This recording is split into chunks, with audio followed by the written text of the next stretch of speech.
আসসালামু আলাইকুম ভিউয়ার্স। আপনি হয়তোবা এই মুহূর্তে দেশের বাইরে অর্থাৎ বাংলাদেশ ব্যতীত অন্য দেশে অবস্থান করছেন এবং আপনার ব্যাংক অ্যাকাউন্টে কি পরিমাণ টাকা আছে এবং আপনি কিন্তু আপনার ব্যাংক অ্যাকাউন্টটাকে কন্ট্রোল করতে পারবেন না দেশের বাইরে বসে থাকা অবস্থায়। কিন্তু আপনাদের সামনে আজকে আমি নতুন আরো একটা টিপস নিয়ে হাজির হয়েছি, কেননা সবসময় কিন্তু আপনাদের সঠিক তথ্য দেওয়ার চেষ্টা করি এবং এই চ্যানেল কিন্তু সব সময় আপনাদের সঠিক তথ্য দিয়ে থাকে।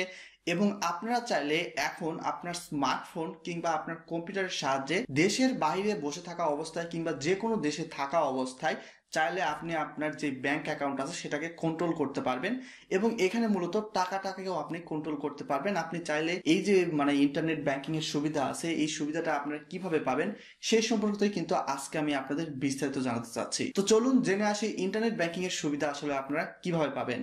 তো এখানে আমি মূলত আপনাদেরকে দুইটা পলিসি দেখাবো। দুইটা পলিসি মানে হচ্ছে দুইটা সিস্টেম। চাইলে আপনারা সরাসরি অনলাইনে আবেদন করার মাধ্যমেও কিন্তু এটা চালু করতে পারেন, কিংবা সরাসরি ব্যাংকে যে আপনারা আবেদন করার মাধ্যমেও এই যে স্মার্টফোন কিংবা কম্পিউটার আছে এটার সাহায্যে আপনি আপনার ব্যাংক অ্যাকাউন্টটাকে কন্ট্রোল করতে পারেন এবং জানতে পারেন আপনার ব্যাংক অ্যাকাউন্টে কি পরিমাণ টাকা কিংবা কি পরিমাণ ব্যালেন্স রয়েছে। তার সাথে সাথে আপনারা যদি আমাদের এই চ্যানেলে নতুন ভিউয়ার হয়ে থাকেন তো অবশ্যই চ্যানেলটাতে সাবস্ক্রাইব করে পাশের নোটিফিকেশন বেলটা বাজিয়ে দিবেন যাতে পরবর্তী সকল আপডেট পেতে পারেন সবার আগে। তো চলুন তাড়াতাড়ি আমরা দেখে আসি। এই পেজে চলে আসার পর এখানে নিচের দিকে আপনার স্ক্রলিং করে চলে আসবেন। এখানে আপনারা দেখতে পাচ্ছেন সিং আপ নামে একটা অপশন থাকবে, তো আপনারা এখানে ক্লিক করে দিবেন। এই সাইটের লিঙ্ক এই ভিডিও ডেসক্রিপশন বক্সে আপনাদের সুবিধার্থে দেওয়া থাকবে। তো আমরা নিচের দিকে স্ক্রলিং করে আসব। স্ক্রলিং করে আসার পর কন্টিনিউ নামে একটা অপশন আছে, কন্টিনিউ অপশানে ক্লিক করে দেওয়ার পর এখান থেকে নেম, লাস্ট নেম এবং ইমেইল। তো নেম আপনাকে সেটাই দিতে হবে যে নামটা আপনার ব্যাংক অ্যাকাউন্টে আছে। তো আমি এখান থেকে দিয়ে দিচ্ছি। তো আপনারা অবশ্যই আপনার যে রিয়েল নাম আছে ব্যাংক অ্যাকাউন্টে দেওয়া সেই নামটা দিয়ে দিবেন, তাছাড়া কিন্তু আপনার প্রবলেমে পড়বেন অর্থাৎ আপনি কাজটা করতে পারবেন না। তো আপনার একটা মেল রয়েছে, যে মেলটা ব্যাংক অ্যাকাউন্টে অ্যাড করা রয়েছে, তো সেই মেলটা দিয়ে দিবেন। তারপর সাবমিট নামে একটা অপশান দেখতে পাচ্ছেন, এখানে ক্লিক করে দিবেন। তো সাবমিট নামক অপশানে ক্লিক করে দেওয়ার পর আপনাদের কিছুক্ষণ ওয়েট করতে হবে। তো আপনার ইন্টারনেটের স্পিডের উপর নির্ভর করবে। তো আপনারা দেখতে পাচ্ছেন আমাদের সামনে এরকম একটা ইন্টারফেস ওপেন হয়ে গেছে। Thanks for joining with us, please check your mail, we send a link to continue next step to registration.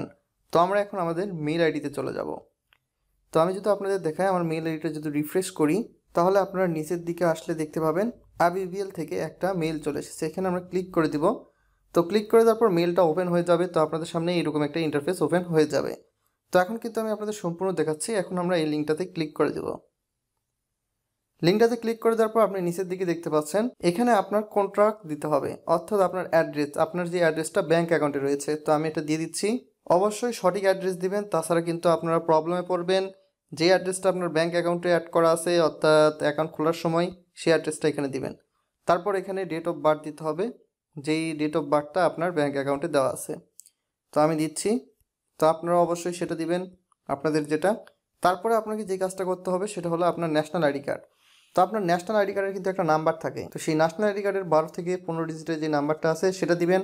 অথবা আপনি ব্যাংক অ্যাকাউন্ট খোলার সময় জন্ম নিবন্ধন দিয়ে যদি খুলে থাকেন সেক্ষেত্রে জন্ম নিবন্ধন নাম্বারটা এখানে দিয়ে দিবেন। তার পরবর্তী আপনাদের নিচের দিকে যে পাসপোর্ট নাম্বার আছে সেই পাসপোর্ট নাম্বারটা দিবেন। তার পরবর্তী আপনারা নিচের দিকে এখানে দেখতে পাচ্ছেন আপনার পাসপোর্টের যে এক্সপায়ারি ডেটটা আছে সেটা এখানে দিয়ে দিবেন। তার পরবর্তী আপনাদের নিচের দিকে আরেকটা কাজ করতে হবে। তো সব সময় ভিডিওটা ভালোভাবে দেখতে থাকুন এবং খেয়াল করতে থাকুন। সাবমিট নামক অপশন এখানে ক্লিক করে দিবেন। তো সাবমিট নামক অপশানে ক্লিক করে দেওয়ার পর আপনার সামনে এরকম আরেকটা ইন্টারফেস ওপেন হয়ে যাবে। তো এখন এখানে আপনাদের যে কাজটা করতে হবে সেটা হলো যে আপনার ব্যাংক অ্যাকাউন্টের যেই 17 ডিজিটের নাম্বারটা আছে সেই 17 ডিজিটের নাম্বারটা আপনি এখানে দিয়ে দিবেন। তো আমি একটা দিয়ে দিচ্ছি।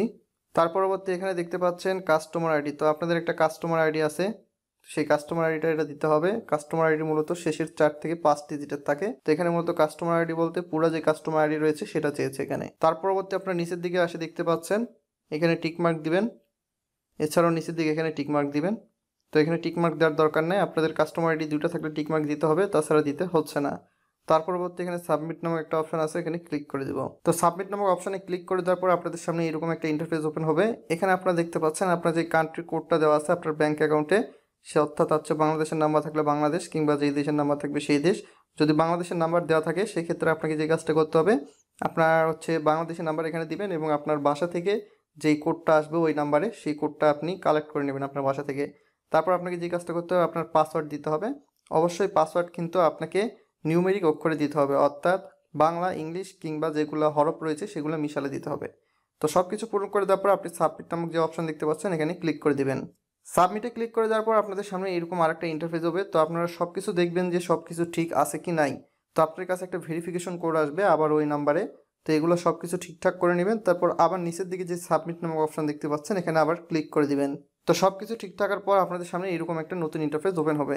তো আপনাদের এখানে নামটাম ঠিক আছে কিনা এগুলো সব কিছু দেখে নেবেন। নামটাম যদি ঠিক না থাকে সেক্ষেত্রে আপনারা অবশ্যই এগুলো এডিট করে নিতে পারবেন। তারপর আমরা আবার এখানে নিচের দিকে চলে আসবো। নিচের দিকে চলে আসার পর আপনারা দেখতে পাচ্ছেন, এছাড়াও এর পরবর্তীতে নিচের দিকে আপনারা দেখতে পাচ্ছেন select A branch to collect your টিপিন, কিংবা এখানে দিতে পারেন হেড অফিস নামক যে অপশন আছে এখানে টিক মার্ক দিয়ে এখানে সাবমিট নামক একটা অপশন আছে এখানে আপনারা ক্লিক করে দিবেন। তো সাবমিট নামক অপশানে ক্লিক করে দেওয়ার পরে আপনাদের সামনে এরকম একটা নতুন ইন্টারফেস ওপেন হবে। তো আপনি যে টিপিনের জন্য কিংবা বলা চলে ইন্টারনেট ব্যাঙ্কিংয়ের জন্য রিকোয়েস্ট করলেন, এই রিকোয়েস্টটা অ্যাক্টিভ হতে সাধারণত 72 ঘন্টা সময় লাগবে। এখন আপনাকে যেই কাজটা করতে হবে সেটা আপনাকে 72 ঘন্টা ওয়েট করতে হবে। 72 ঘন্টা ওয়েট করার পর আপনাকে যেই কাজটা করতে হবে, আপনার প্রথমে আপনাদের ফোনের গুগল প্লে স্টোরে যাবেন কিংবা অ্যাপস প্লে স্টোর, সেখানে যেয়ে আই ব্যাঙ্কিং নামে একটা অ্যাপস আছে, IBANKIN ব্যাঙ্কিং লিখে সার্চ দিবেন।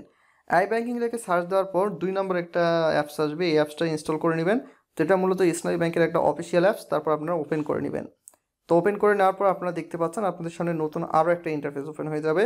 তো আমরা যদি একটু ওয়েট করি, ওয়েট করার পর আপনারা কিন্তু সব কিছু A to Z বিস্তারিত দেখতে পাবেন। তো এখানে সাধারণত আপনাদের মেইল যেটা দেওয়া রয়েছে, অর্থাৎ যেই মেইল দিয়ে রেজিস্ট্রেশন করলেন 72 ঘন্টার পর এটা, তো সেই মেইল নাম্বার এখানে দিয়ে দিবেন। দিয়ে দেওয়ার পর এখানে পাসওয়ার্ড দিবেন, অর্থাৎ আপনার প্রত্যেকটার কিন্তু একটা পাসওয়ার্ড রয়েছে আই ব্যাঙ্কিং এর ক্ষেত্রে। তারপর আপনার নিচের দিকে দেখতে পাচ্ছেন লগ ইন নামে একটা অপশন আছে, এখানে আমরা ক্লিক করে দিব। তো কিছুক্ষণ ওয়েট করবেন। ওয়েট করার পর আপনাদের সামনে কিন্তু এরকম একটা ইন্টারফেস ওপেন হবে। দেন এখানে অ্যাকাউন্ট সার্ভিস কিংবা আপনার মোবাইল ফোন রিচার্জ সব কিছু দেখতে পাচ্ছেন। অ্যাকাউন্টে যদি আমরা ক্লিক করি এক্ষেত্রে আপনার ব্যাঙ্ক অ্যাকাউন্টের যেগুলো স্টেটমেন্ট রয়েছে, ব্যাঙ্ক অ্যাকাউন্টে কত টাকা রয়েছে সব কিছু বিস্তারিত দেখতে পারবেন। তো অ্যাকাউন্ট স্টেটমেন্টে যদি আমরা ক্লিক করে দিই, তো এখানে উপরের প্রথম ধরনের যে অপশন আছে এখানে ক্লিক করে দিব, তারপর সাবমিটে ক্লিক করে দিব। তো এখন কিন্তু দেখতে পাচ্ছেন আমার অ্যাকাউন্টে কি পরিমাণ টাকা রয়েছে সব কিছু কিন্তু দেখাচ্ছে, আমার কি পরিমাণ ট্রানজেকশন হয়েছে। এই যে দুইটা সিস্টেম আমি আপনাদের দেখালাম, এই দুইটা সিস্টেম অ্যাক্টিভ হতে সাধারণত দেখা যায় যে সর্বোচ্চ 72 ঘন্টা কিংবা 3 কার্যদিবস সময় লেগে থাকে। তো আশা করি আপনারা এখন দেশের বাইরে থেকে যে কোনো সময় যে কোনো জায়গা থেকে আপনার ব্যাংক অ্যাকাউন্টকে কন্ট্রোল করতে পারবেন আপনার ইচ্ছা অনুযায়ী।